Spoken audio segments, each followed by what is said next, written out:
Buat saya tidak. Pak Menteri, saya ingin 2 minggu kantor-kantor ini dirobohkan. Buat saya tidak. Saya ingin kantor-kantor kita, pos perbatasan kita 3 kali lebih baik dari yang di sana.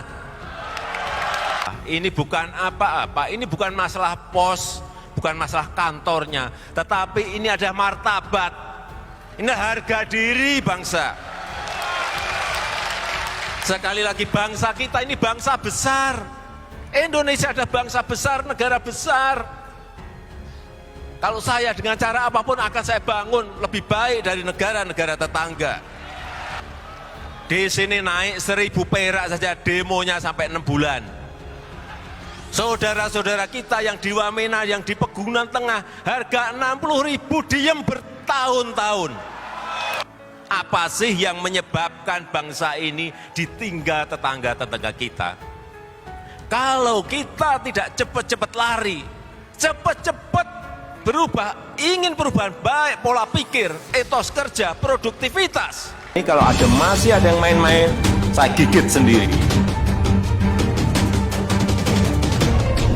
Sudah mulai ngerti ya, oh di sini saya sudah mulai ngerti, oh di sini saya sudah mulai ngerti. Kalau masih ada yang main-main, sekali lagi yang gigit saya sendiri. Lewat cara saya.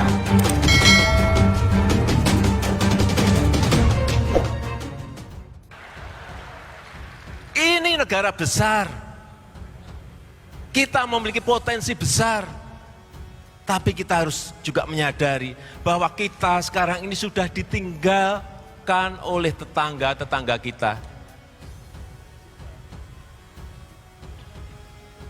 Singapura kita ditinggal, Malaysia kita ditinggal, Vietnam kita juga sudah kalah. Kalau kita tidak cepat-cepat lari, cepat-cepat berubah, ingin perubahan baik pola pikir, etos kerja, produktivitas.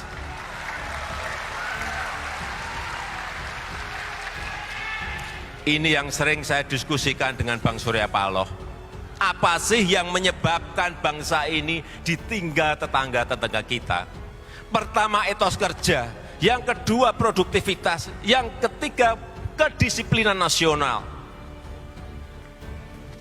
Ini yang harus kita bangun kembali untuk membawa negara ini menjadi negara besar, menjadi negara yang kuat, menjadi negara yang maju dengan gerakan-gerakan perubahan, baik pola pikir, etos kerja, produktif, kedisiplinan. Ini yang saya ulang di mana-mana. Kenapa kita bangun infrastruktur? Karena dalam berkompetisi, bersaing dengan negara-negara yang lain, tanpa ini nggak mungkin. Ini fundamental, ini fondasi kita. Kenapa dibangun jalan tol di Sumatera? Kenapa dibangun Trans Papua? Kenapa dibangun Pelabuhan Kuala Tanjung? Kenapa dibangun Makassar Newport? Kenapa? Untuk persaingan, untuk memenangkan persaingan, untuk memenangkan kompetisi, bukan yang lain-lain.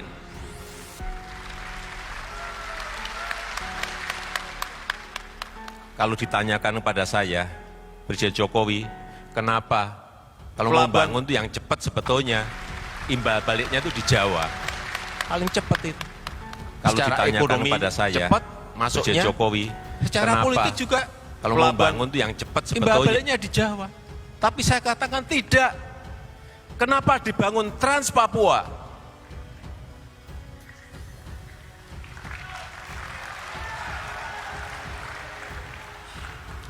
Tiga tahun yang lalu saya ke Wamena. Saya tanya kepada masyarakat, berapa harga bensin di Wamena? Rakyat mengatakan pada saya di Wamena, harga bensin di sini Pak 60.000. Kadang-kadang kalau pas cuaca nggak baik bisa jadi 100.000. Di Jawa 6.450. Saat itu juga saya perintahkan Perdana Menteri, saya mau bensin di sini harganya sama dengan di Jawa.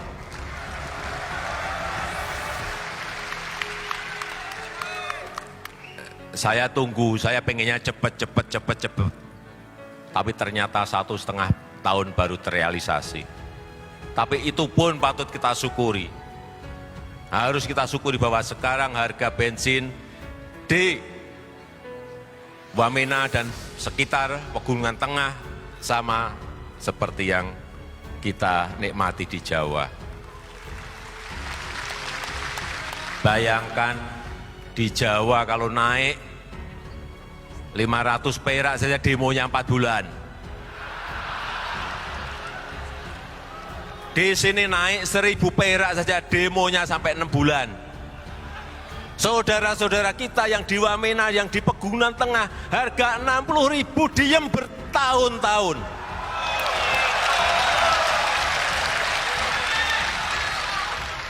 Itulah yang namanya keadilan sosial bagi seluruh rakyat Indonesia.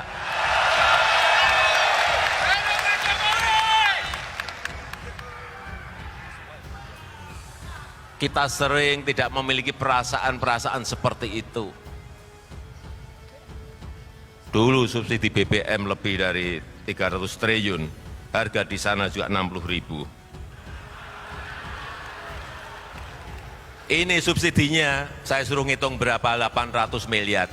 Nyatanya juga sudah bisa sama harganya.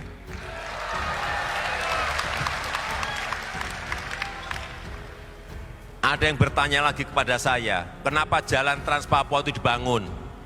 Apakah nanti akan memberikan pertumbuhan ekonomi? Ini kayak telur sama ayam. Apakah kita harus menunggu Papua itu tumbuh ekonominya menjadi baik baru kita bangun jalannya? Apakah nanti akan memberikan pertumbuhan ekonomi? Buat saya tidak. Dibangun jalannya dulu. Dan kita harus meyakini bahwa pertumbuhan ekonomi itu akan berjalan.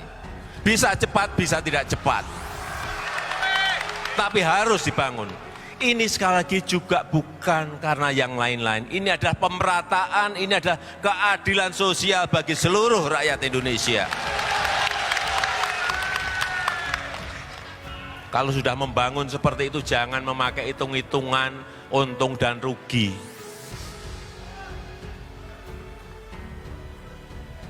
Benar enggak? Ya pasti benar. Yang kedua, 3 tahun yang lalu, saya pergi ke perbatasan-perbatasan kita. Di Entikong, di Aruk, di Nangabadok, di Motaain, di Motamasin. Saya bandingkan perbatasan, kantor perbatasan kita, misalnya di Motaain, dengan tetangga kita di Timur Leste. Lah kok bagus di sana? Saat itu juga saya perintahkan, kantornya kayak kantor kelurahan. Saya perintahkan saat itu kepada Menteri PU, Pak Menteri, saya ingin 2 minggu kantor-kantor ini dirobohkan. Saya ingin kantor-kantor kita, pos perbatasan kita 3 kali lebih baik dari yang di sana. Ternyata kita juga bisa melakukan itu. Sekarang coba lihat, dulu, ini katanya dulu, orang-orang kita di Kabupaten Belu, kalau mau foto, mau selfie, pergi ke tetangga. Sekarang kebalik, dia yang pergi ke kita untuk foto selfie. Di Entikong juga sama. Saya ketemu masyarakat dari negara tetangga kita, Malaysia. Begitu jadi, Entikong jadi, pos perbatasan kita jadi, mereka menyampaikan, Pak, Pos kita sekarang kalah jauh dengan Indonesia. Artinya apa? Ini bukan apa-apa, ini bukan masalah pos, bukan masalah kantornya, tetapi ini ada martabat, ini harga diri bangsa. Sekali lagi, bangsa kita ini bangsa besar. Indonesia adalah bangsa besar, negara besar. Kalau saya dengan cara apapun akan saya bangun lebih baik dari negara-negara tetangga.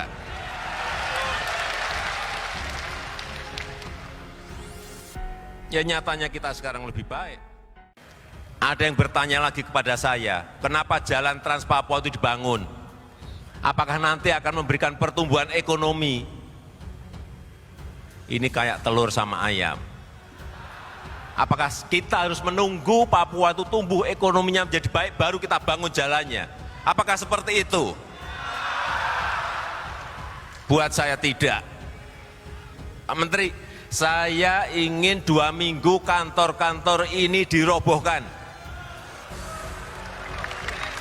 Saya ingin kantor-kantor kita, pos perbatasan kita 3 kali lebih baik dari yang di sana. Ini bukan apa-apa, ini bukan masalah pos, bukan masalah kantornya, tetapi ini ada martabat, ini harga diri bangsa. Sekali lagi, bangsa kita ini bangsa besar. Indonesia adalah bangsa besar, negara besar. Kalau saya dengan cara apapun akan saya bangun lebih baik dari negara-negara tetangga. Di sini naik 1.000 perak saja demonya sampai 6 bulan. Saudara-saudara kita yang di Wamena, yang di Pegunungan Tengah, harga 60.000 diem bertahun-tahun. Apa sih yang menyebabkan bangsa ini ditinggal tetangga-tetangga kita? Kalau kita tidak cepat-cepat lari, cepat-cepat berubah, ingin perubahan baik pola pikir, etos kerja, produktivitas. Ini kalau masih ada yang main-main, saya gigit sendiri. Sudah mulai ngerti ya, oh di sini saya sudah mulai ngerti, oh di sini saya sudah mulai ngerti. Kalau masih ada yang main-main, sekali lagi, yang gigit saya sendiri. Lewat cara saya.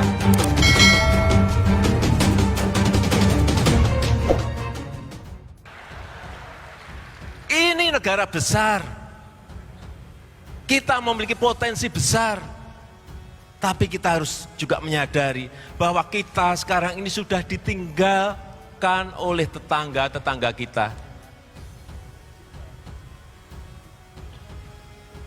Singapura kita ditinggal, Malaysia kita ditinggal, Vietnam kita juga sudah kalah. Kalau kita tidak cepat-cepat lari, cepat-cepat berubah, ingin perubahan baik pola pikir, etos kerja, produktivitas.